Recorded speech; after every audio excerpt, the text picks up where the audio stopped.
Welcome to the Steady On Stronger Together podcast. I am your host, Angie Bauman.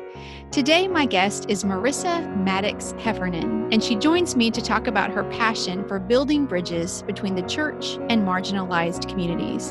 Marissa is an ordained elder in the Free Methodist Church, and as a woman of mixed ethnicity, she has struggled to be accepted in faith communities.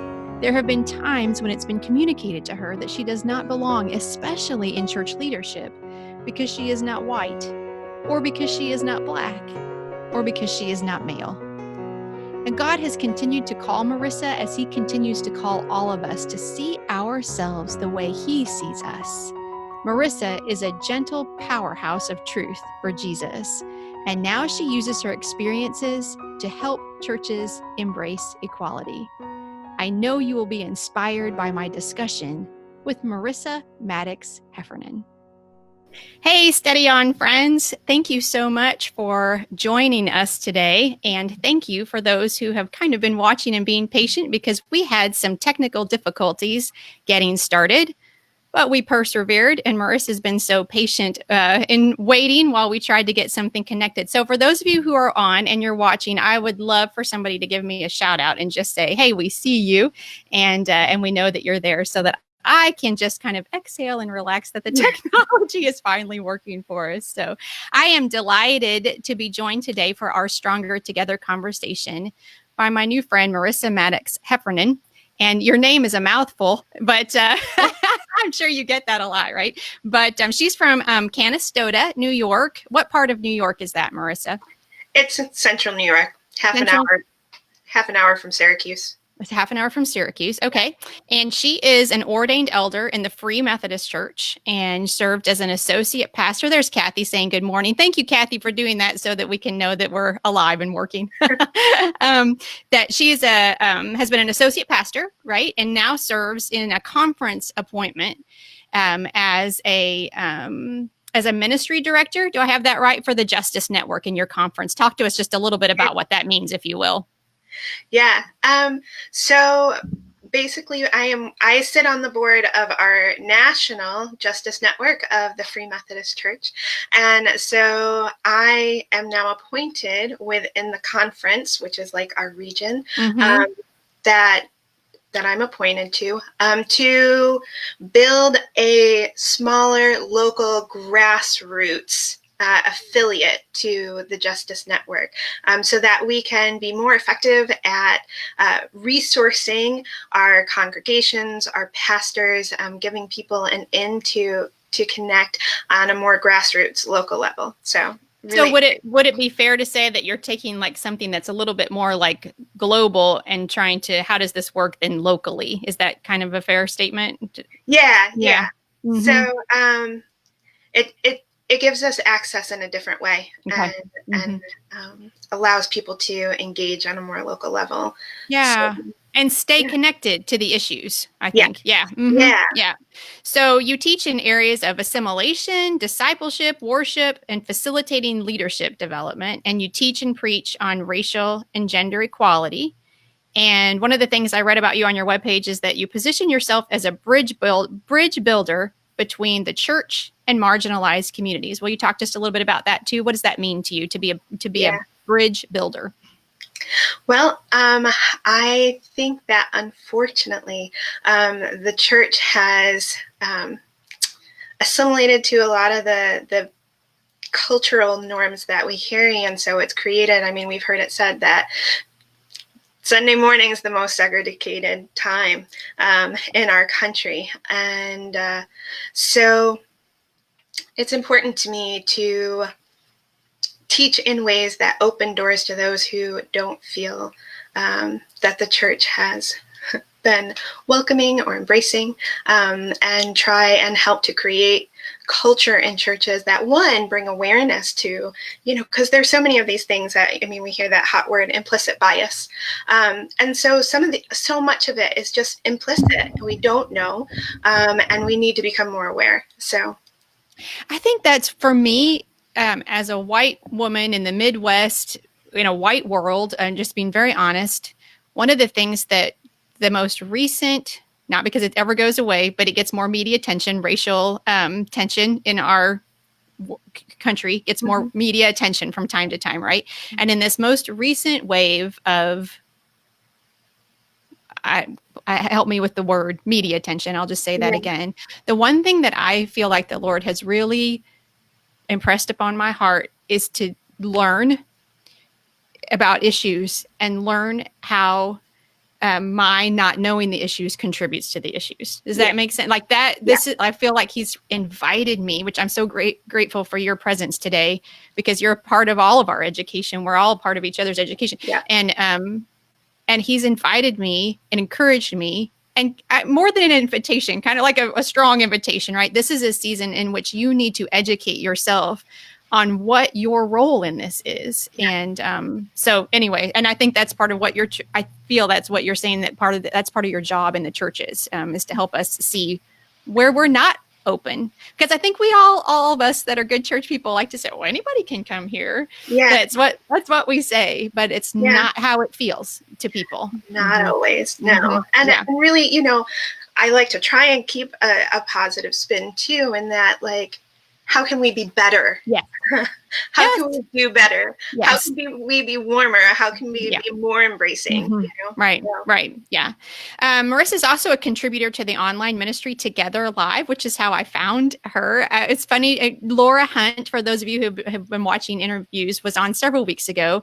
And Laura also is a contributor to Together Live. So when I got to know Laura, I kind of just started following that. And I was sitting one Wednesday evening, just doing some work at my desk. And I got this little pop-up on Facebook, Together Live is live now, and I'm like, what are they doing? And it was you. And you had just the sweetest word message on your heart that you shared that night. And then you sang some. And I just I loved you. And then I watched you the next week. And so anyway, that's how I've connected with Marissa. And I love so much about what you share. And Marissa is wife to Matt and mom of 3 daughters, 3, 6, and 9. And her website is marissamattoxheffernan.com. And I'll link that in the comments when we're done. And she has a blog there, and you write beautiful things. I love your blog. And is there, before we kind of dive into some of these questions, is there anything else you would like us to know about you or your work? I'm sure we'll get more into it as we start to talk. But, okay. Well, you told me when we talked earlier that your life verse is Romans 8:28. And so I want, if you will, as we kind of get started, talk to us a little bit about why that instruction is so personal to you, why it's so important to you, why that one? Yeah. So Romans 8:28 reads this. It says, "And we know that in all things, God works for the good of those who love him, who have been called according to his purpose." So what that speaks to me, what I remind myself of, is that as long as I am being obedient and following God's heart for me, it gives me, so little backstory. I was in a bad just mindset where it just really felt like goals were opportunities to fail. That's depressing, right? And as I entered ministry, and this verse just kept popping up, and what it became to me is the reminder that as long as I am following, as long as I am being obedient, as long as I am embracing God's heart in me, then he can use anything for his good. That I can fudge it up and mess it up, and it's okay. Because God can still take it and use it. I might not always see the fruit of it, but it's still a seed. So that's why it's my life verse. I go to it all the time. All the time. Yeah, I think that verse has meant several things to me in different places in my life. It's meant to me what you are talking about, where it gives you courage, I think, to not be so afraid of the failure or the opportunity to fudge it up, as you said, because we are going to do, anytime we take a risk and we step out in the power of the Holy Spirit, we take a risk, right? Because it may not go the way that we hoped that it would go, but not going the way we hoped it to go. God doesn't see failure the same way that we see failure. And that has been a hard, I don't think I understand that yet, because but the thing is when we fail in our own eyes, he looks at that and says, I kind of have you right where I want you, because this is how I teach you, right? And what we see as a disaster, he uses for some of the most beautiful work in people. And I think that's that heart of humility that you're talking about. Can I do this in a heart that aligns itself with God's? Or am I trying to reach an objective? Is my objective obedience, or is my objective something, And that's tricky for me. I get that maybe messed up too often. So let's talk a little bit about your experiences of like racial and gender inequality in your life. One of the things that you wrote about that struck me so much is how for a lot of your growing up years or your young adult years, you felt like maybe some of the pushback or some of the not being included had to do with something wrong with Marissa, right? And then at some point you learned that also, or maybe more so, right, has to do with the fact that you are a woman and a woman of color. So talk about that, like what that feels like, and also kind of how God has opened your heart to true issues and how that's empowered you to work on them. Like kind of just talk to us a little bit about that. Yeah. So that experience wasn't just like in childhood of feeling like, okay, something's off with me, right? People are treating me different than I see them treating other people. It must be me. It must be something that I did. It must be something off. That actually has been something that has carried right up through my adult years, and hit me actually harder as I entered ministry than through my growing up and adolescent and young adult years, right? So I'm multiracial, right? And so I look pretty ambiguous to people. And so it often means that when I walk into a space, people aren't quite sure what box to put me in. They don't know, what that means for how to engage with me or what I'm like, or because, we all do. We all like look at somebody and we make assumptions, right? And so I guess, I don't know, people found it a little more challenging to figure out what assumptions to make. And so my experience has just been that, generally speaking, there isn't like, okay, we talked about Sunday mornings, right, being the most segregated. And so when a white person walks into a predominantly white church, like they know for the most part, I'm going to be good here. When a Black person walks into a predominantly Black church, this is my refuge. I'm going to be good here. I don't have one of those spaces. I don't get to just make those assumptions because in my experience has been, I don't know that. I haven't been embraced in that way necessarily. And that's a blanket statement, right? Because there are plenty of places that I've been embraced. But because of my experiences, for me, when I walk in, I'm gauging. I'm waiting to see, is this a safe place or not? And so, over time, because I am ambiguous racially in the way that people identify who they think I am, I was raised in a way like we didn't focus on that. My parents didn't focus on that.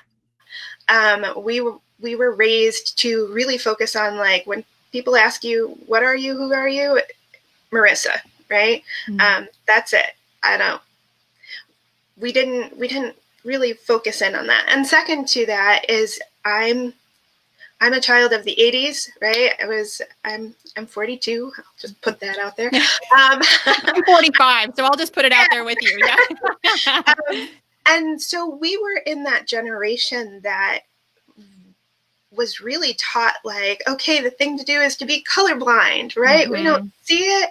We don't notice it. We're just going to act like everybody is the same. And really what we know now is that really just kind of compounded and allowed us to continue to be unaware of the implicit biases that we really do hold. And I think that's such an important point because I think that we, and I can only speak from a white woman's perspective, like I think we took pride in the fact that we were colorblind. Well, I don't even notice if those people are Black or white, but I think what I'm learning is that does such a disservice to the pain of the Black or other marginalized minority communities of the non-inclusion, and correct me if you think that this is wrong, but it doesn't honor the years of exclusion and the current exclusion, right?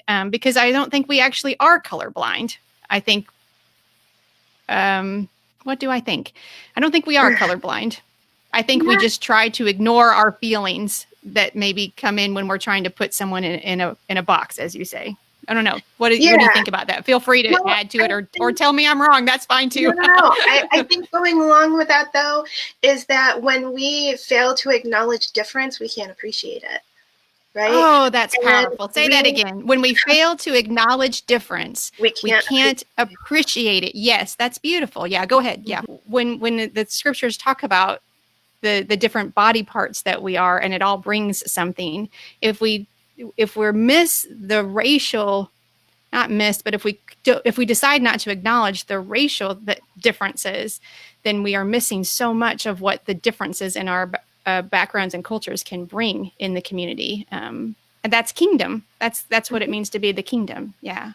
I know what you're talking about with the not knowing if this is a safe space, just being a woman in ministry. Like, I'm not a woman of color, obviously, but there are certain places where women are accepted in church leadership and where women are not accepted. And it has been in my experience from time to time.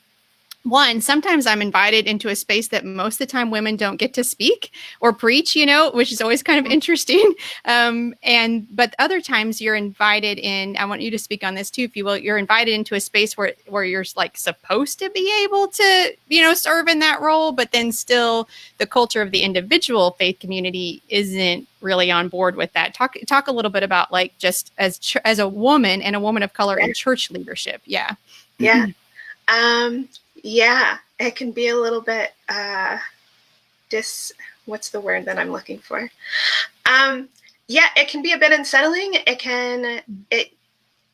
You never know when the rug's going to be pulled out, because you walk into, so in the Free Methodist Church, we ordain women.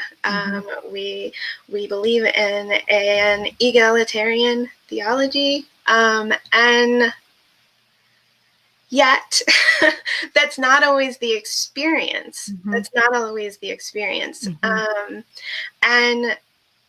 so, again, it brings to question, like, okay, is this about me? Or is it because I'm a woman? Right. Is it because I'm a woman of color? It brings a level of kind of doubt and uncertainty into the spaces. And, it's tough when you've experienced that repeatedly to be all in, right? When that down the road, and it might not be far down the road, there may be consequences to that. And you won't always see the consequences. You won't always know, but something's off. Yeah.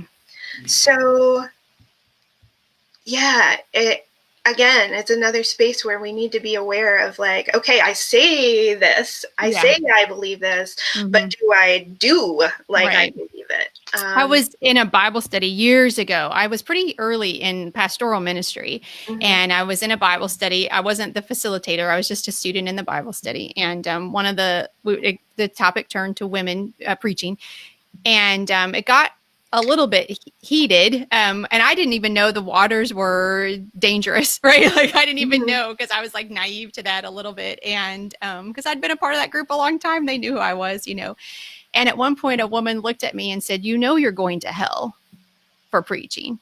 And I will never forget the look on her face. And I don't think the rest of the group necessarily affirmed that, but no one said anything either, like, what, you're not right about that, or let's, not any.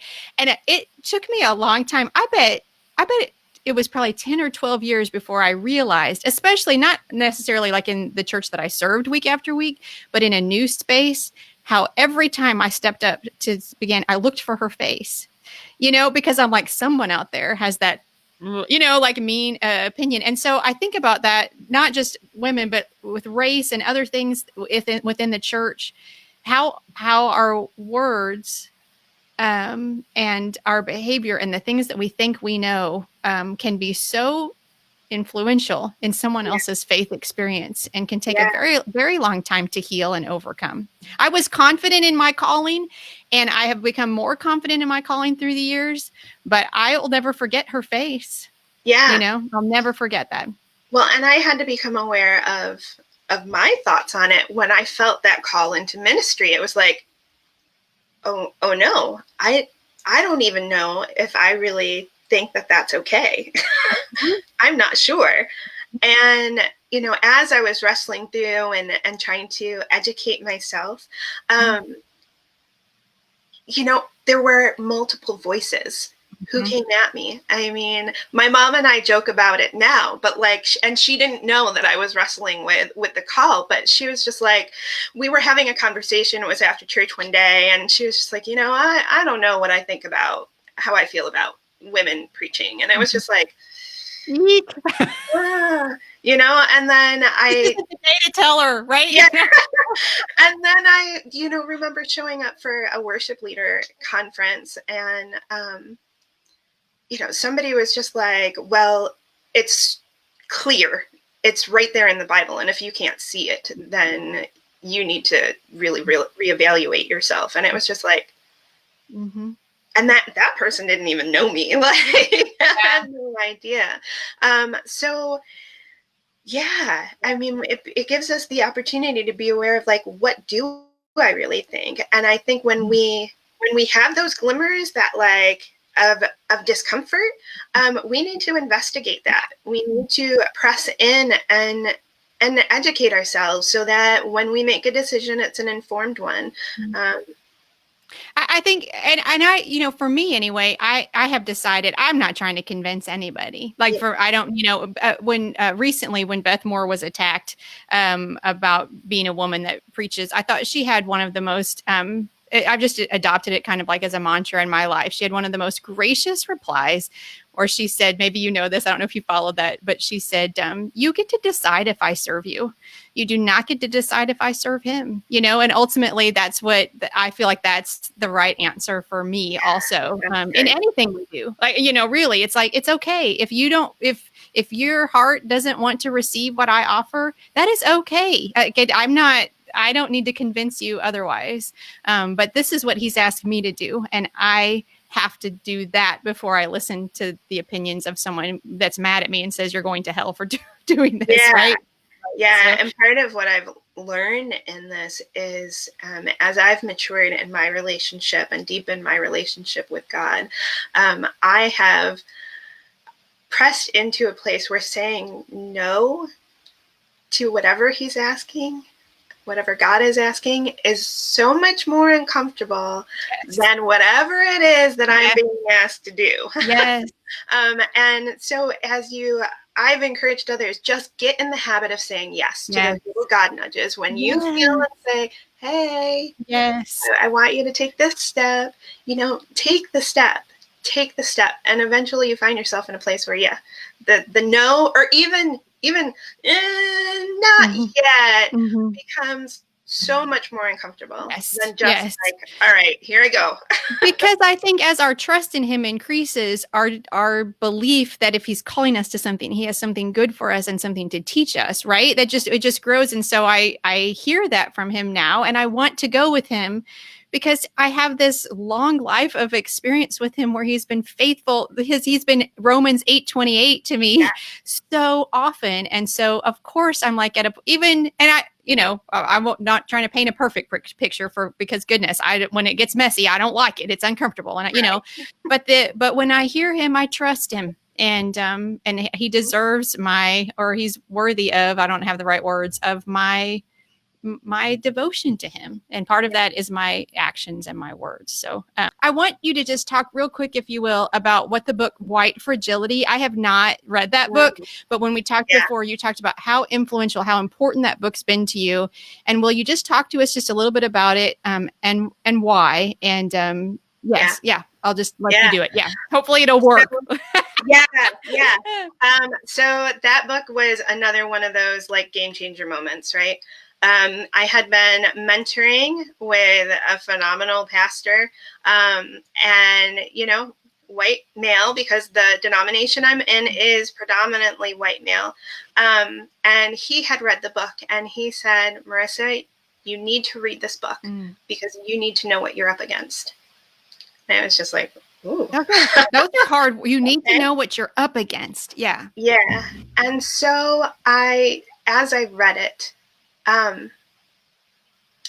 and I was reading my own experiences on those pages, which was awkward because that, it's a book for white people by a white author, to start this conversation. And yet it was so eye-opening to me. And it was the thing that turned from, all these experiences, like I had talked about earlier, that had caused me to doubt Marissa and to wonder, like, is there something wrong with me? Is there something I've done? Am I not doing it right? Like, what is off here? And in reading my experiences on those pages, just opened my eyes to the fact that, like, wow, so much of that probably had nothing to do with you. Nothing to do with you, right? And so it started the process of chipping away all of that baggage, all of the self-doubt, not that it's gone, but all of the lack of confidence, all of the insecurity. Like, I had to reevaluate that because now it was like, okay, this is not all my stuff. I do have something to bring to the table. God did call me to this, and there is a reason why. And so now I need to press in. And so it was a game changer. And it really started that whole process is a lot of what brought me here. And that realizing, like, how important it is that we create environments within our churches that allow people to connect with those seeds of hope and peace and joy and love, because it is severely lacking in our world. And when we devalue people before they have a chance for that seed to embed and grow, it breaks my heart. It wrenches my heart. And I can't imagine, I just sense like the disappointment, that Jesus must have in those moments. Yeah, because we're taking we're actually taking something or participating in something being taken that is the answer to everything in the world that hurts and is wrong. Yeah. Well, you are, I think, the epitome of a Romans 8:28, and the fact that you have taken your pain, and your confusion, and then not only been able to work with it inside yourself to get to a place of peace, but then being able to use that in your work efforts to encourage other people to. It's the beautiful thing that our Lord can do, and I just feel very privileged and blessed to have connected with you and to be able to call you friend. I'm reading a book right now by Melba Patillo Beals. I hope that's how you say her name. She was one of the Little Rock Nine in 1957 that integrated the Central High School. I'm in the middle of that. And what she says, I just have heard you saying today, is, she didn't do it just for her. She did it for others who would come behind her. And without her faith in God, she would never have gotten through it. Her grandmother told her one time that she was so beautiful to God that he kept a picture of her on his refrigerator. And I think that's just a wonderful thing to remember about ourselves. Like, God is so enamored with us that he keeps a picture of us on his refrigerator, so to speak. And I see that in our relationship as women and as women pastors and our relationship with him. And it's important to remember that when the world isn't looking at our picture lovingly on their refrigerator, right? We have to know that. We have to know that we are cherished by him and we are beautiful to him inside and out. And you are an example of that to me. And I think to everyone who will be blessed by this. So I hate it that our technology was messing with us today, but you are a gift. And I really thank you very much for your time. Very much. So anything else you'd like to, would you like to, is there anything else I know we didn't get to everything we thought we talked about, but is anything else that you just kind of like to mention or leave us with before we sign off? Yeah. I just want I kind of talked about my experiences both in Black churches and in white churches, and that feeling like, I don't fit. And so I just want to really, really leave you with like this: nobody, no church, no entity is exempt from this conversation. In every community, doesn't matter how homogenous the community is, in every community there is at least one marginalized person who needs a place where they know they are welcome, where they know they are heard, where they know they are loved, where they can feel embraced. And the church is supposed to be a refuge. Yes. Right? And so we need to do the work to make each and every church that space in their community that can be that refuge, where those seeds of hope and joy and peace and long suffering can all be planted. That's what we're supposed to judge on, is the fruits of the Spirit, not the rest of this business. So yes. And to take our eyes, I think, to say that, and to take our eyes and our focus off our own comfort and to put it on, how do we make this a comfortable, safe place for others, right? What do we need to do so that people would know it's okay that you're here? We're glad that you're here, and this is a place where you're safe. Because I think that's one of the reasons I said we were done. We're not done. That's one of the reasons that even when we feel comfortable in churches, we struggle to be able to grow in our own faith walk, because it's actually not a safe place to wrestle with the hard things. Right. Even when we do feel accepted, it's still like, but you might be accepted, like your whiteness or your blackness, or, might be accepted, but don't bring your mess here. And if we could create a place where people knew this is a place I can wrestle through whatever, my grief, my regret, my mistakes, my disappointment, right?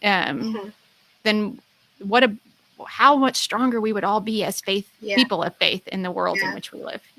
I also, just want to encourage people, like, keep looking.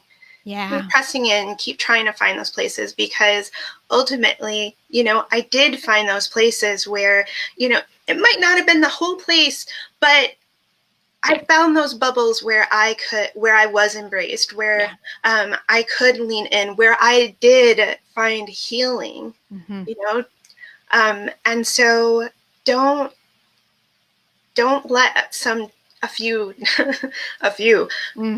bad experiences determine, what it is that you're seeking after.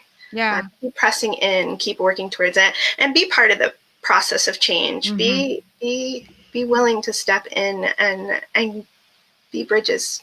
And I'll go back to, if he's still watching, Eric, because be the person also that has the words that can encourage someone. You don't know how some kind words, some encouraging words can be so impactful to someone else. And even in a space like for yourself, even in a space where there's a lot of you don't belong here still, but it creates this reminder that, again, that God says I do belong here, and he has called me to this. And sometimes just, one or two people that you really feel like are in your corner can give you what you need so that you can keep, as I like in the book that I'm reading right now, so that Melba kept going to school every day, right? Because she needed that.